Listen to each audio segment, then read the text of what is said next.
राजमाता मां जिजाऊ गुड़वाड़ी भूषण बहुजन प्रतिपालक छत्रपति शिवाजी महाराज, महात्मा ज्योतिबा फुले, सावित्रीबाई फुले, महामानव आणि विश्वरत्न डॉक्टर आंबेडकर या सर्वांना मी नमन करतो आणि आपल्या समोर दोन शब्द सादर करतो। डॉक्टर बाळासाहेब आंबेडकर वंचित बहुजन आघाडीचे राष्ट्रीय अध्यक्ष, या ठिकाणी जमलेले वंचित बहुजन आघाडीचे उपाध्यक्ष आणि स्टार प्रचारक फारूक अहमद साहब, या जिल्ह्याचे वंचित बहुजन आघाडीचे अध्यक्ष अरविंद निकम जी, नाशिक पूर्व वंचित बहुजन आघाडीचे अध्यक्ष कपिल भाऊ अहिरे साहेब आणि या ठिकाणी जमलेले सर्व वंचित बहुजन आघाडीचे कार्यकर्ते, दुनियाचे बंधुओं, भगिनीनों और मित्रांनो, मैं कुछ ज्यादा यहाँ पे भाषण करने वाला नहीं हूँ।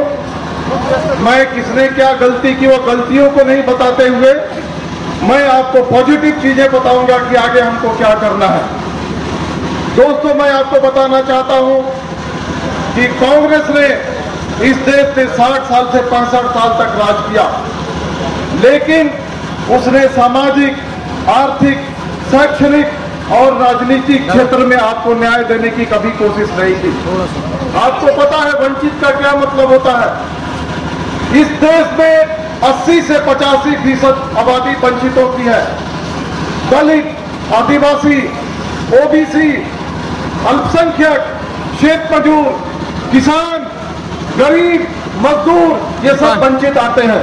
और वंचित इनको इसलिए कहा जाता है कि कुछ कानून ने, सरकार ने इनको अधिकार दिया है, लेकिन उस अधिकार को इनको अभी तक दिया नहीं गया है, या उस अधिकार से उनको वंचित करके रखा गया है। उस अधिकार को दिलाने के लिए, उस न्याय को दिलाने के लिए वंचित बहुजन आघाड़ी आज आपके सामने खड़ी है। और एक उम्मीदवार के नाते मैं आपके सामने खड़ा हूं। दोस्तों, मैं कहना चाहता था कांग्रेस के बारे में, कांग्रेस ने सिर्फ मनुवादियों की चिंता की, कांग्रेस ने सिर्फ पूंजीवादियों को चिंता की। अब आपके सामने 10 साल से मोदी सरकार है। मोदी सरकार ने यहाँ के लोगों का जीना दूभर कर दिया है। महंगाई हो, बेरोजगारी हो, पेट्रोल हो, डीजल हो, गैस हो, ये जिस लेवल पे 2014 में नरेंद्र मोदी को मिला था, आज वहां से उठा करके कहीं ऊपर बैठा दिया उन्होंने। जो सिलेंडर 400, 450, 450 रुपये में मिलता था, आज लगभग 1100 रुपये का सिलेंडर मिल रहा है। जो डीजल और पेट्रोल 60 रुपये के आसपास मिलते थे, आज 100 रुपये के आसपास पहुंचा दिया गया है। जो रुपए की कीमत डॉलर के मुकाबले 60 रुपये हुआ करती थी 2014 में, आज 80 रुपए के ऊपर $1 की कीमत है। वो नरेंद्र मोदी ने 10 साल में भारत के इकोनॉमी को पूरा बर्बाद कर दिया।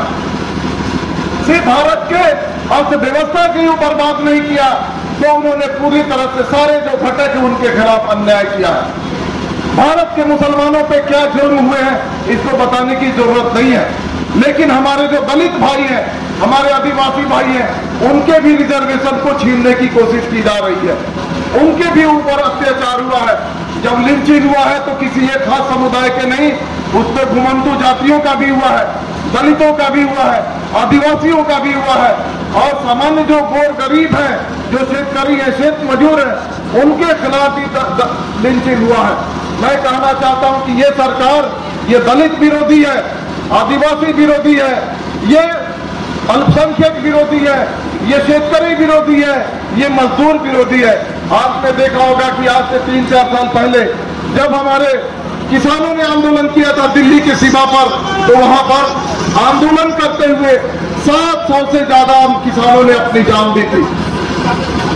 जो किसान अनाज उपजाता है, देश की पेट भरता है, उस किसान को मिलने के लिए बैरिकेड लगाया जाता है, सरकार से मिलने नहीं दी जाती है। और 700 किसानों की बलि जाने के बावजूद भी न मंत्री मिलता है, न प्रधानमंत्री मिलते हैं। ये देश की विडंबना है। दोस्तों, ये कांग्रेस और ये भारतीय जनता पार्टी ये देश के लिए घातक है। ये देश के प्रगति के लिए नहीं बने हैं, ये पूरे वंचितों को न्याय देने के लिए नहीं बने हैं। इनका प्रायोरिटी, इनका एजेंडा कुछ और है। एक आदमी अपने पॉकेट भरना चाहता है तो दूसरा जो पार्टी है वो समाज में पूरा खाई बना करके, तेड़ निर्माण करके, भाई को भाई से लड़ा करके, मुसलमान को हिंदू से लड़ा करके, दलित को आदिवासी से लड़ा करके, एक पड़ोसी को दूसरे पड़ोसी से लड़ा करके देश को बांटना चाहता है। आपने देखा होगा कि महिलाओं पर कितना अत्याचार हुआ। रेवन्ना कर्नाटक का, जिसने 2968 महिलाओं पर अत्याचार किया, उसको देश से भगाने में किन लोगों ने मदद की आपको पता है। महिलाओं पर अत्याचार की कितने ही आपको मिसालें दें, चाहे वो बिल्किस बानो का मिसाल हो, हाथरस का मिसाल हो, कठुआ का मिसाल हो, IIT BHU में पढ़ने वाली हमारी बीटेक जो बहन थी, उस पे बीजेपी IT सेल के लोगों ने जो बलात्कार किया और अत्याचार किया, उसका मामला हो। कितने एग्जाम्पल हम आपके सामने गिनाए। ये दोनों पार्टियों को आप बिल्कुल ही इनके हाथ में सत्ता मत दीजिए, ये कभी भी आपको न्याय नहीं देंगे। वंचित बहुजन आघाड़ी आपके सामने है, हम आपको न्याय देने के लिए आए हैं, वंचितों को न्याय देने के लिए आए हैं। आपको मैं बता दूं कि हमारा जो चुनाव चिन्ह मिलने वाला है, हमने लिख करके दिया है। नंबर 1 पे हमने लिखा है कि हमको स्कूल बैग मिलना चाहिए। स्कूल बैग इसलिए कि यहाँ के जो बच्चे हैं, एक भी बच्चा शिक्षा से वंचित नहीं रहे, इसके लिए मैं कोशिश करूंगा। सारे बच्चों को स्कूल बैग दूंगा, स्कूल में भेजूंगा। जो स्कूल बंद पड़े हैं उनको खुलवाऊंगा। जिन स्कूलों का गुणवत्ता दर्जा नीचे है, उस गुणवत्ता को आगे बढ़ाऊंगा। स्कॉलरशिप की व्यवस्था कराऊंगा, आदिवासी स्कूलों को खोलूंगा और यहाँ का जो लिटरेसी रेट है, साक्षरता जो दर है, केरल में जो साक्षरता दर है, उसको बराबर करने की मैं बिल्कुल कोशिश करूंगा और काम करूंगा। चाहे यहाँ का पानी का प्रश्न हो, सड़क का प्रश्न हो, MIDC में जो रोजगार का प्रश्न हो, नए जो उद्योग धंधे जो नहीं आ रहे उनका प्रश्न हो, इसके लिए मैं काम करूंगा। यहाँ के युवाओं को जो बेरोजगार बैठे हुए हैं, उनको रोजगार कैसे मिले, उसके लिए मैं प्रयत्न करूंगा।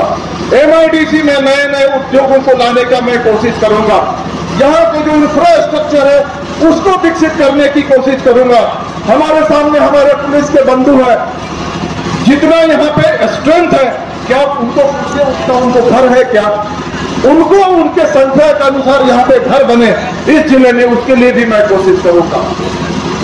मैं DG से मिलूंगा, DG हाउसिंग से मिलूंगा, सरकार से मिलूंगा और वहां से बजट सैंक्शन करा के आपकी जितनी आबादी है, आपको आबादी के अनुसार आपको घर मिलेगा।